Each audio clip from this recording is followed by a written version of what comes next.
Bonjour les amis, j'espère que vous allez bien. Nouvelle aventure et un nouveau copain.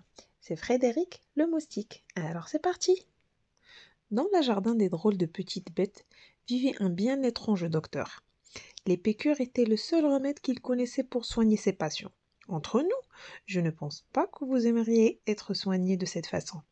Mais rassurez-vous, le docteur moustique était toujours très occupé et il n'avait vraiment pas le temps de vous rendre visite.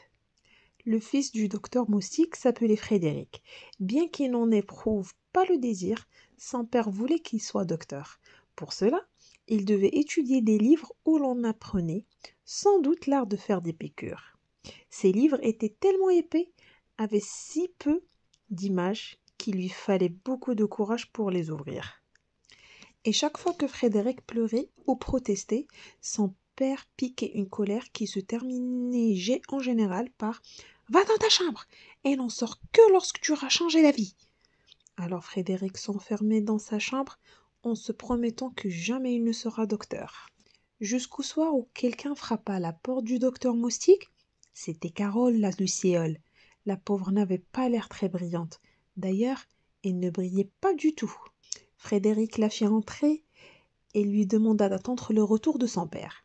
Mais la luciole ne l'écoutait pas et répétait sans cesse Au secours! Au secours, ma lumière s'est éteinte. Il suffit peut-être de changer une ampoule, dit-il pour lui rassurer. Comme la luciole sanglotait, il tenta de la consoler en lui disant que son père avait très bien fait les piqûres. Seulement, au lieu d'être rassurée, la luciole sauta au plafond en criant Oh, j'ai horreur des piqûres! Elle en avait tellement horreur qu'elle menaça même Frédéric de le transformer en limace s'il essayait de lui en faire une.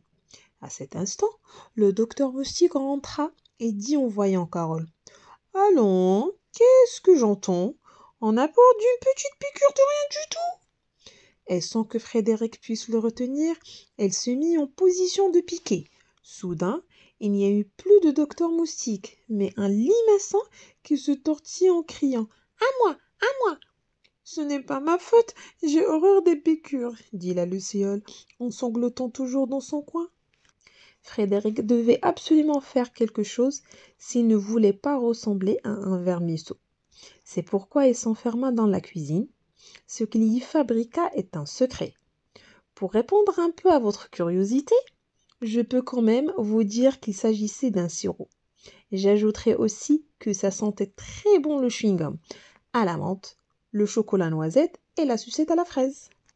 Frédéric s'empressa de donner une cuillère de son sirop à la luciole et comme par enchantement, elle se mit à briller aussi fort qu'une étoile. Guérie! Je suis guérie! s'écria-t-elle en sautant de joie. Puis Frédéric donna une autre cuillère à la limace. En un clin d'œil, son père réapparut et à son tour il sauta de joie. Voilà comment Frédéric le moustique, un peu malgré lui, fit le bonheur de son père et des habitants du jardin en devenant docteur.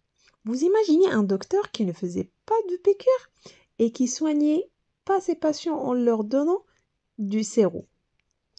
Il ne refusait d'ailleurs jamais d'en donner, même aux gourmands en bonne santé, car son sirop avait aussi la merveilleuse vertu de rendre les gens joyeux, et Frédéric voulait que tout le monde le soit.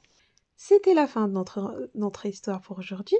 Je vous donne un rendez-vous pour une nouvelle aventure et un nouveau copain. N'oubliez pas de s'abonner pour plus de lectures et plus d'aventures.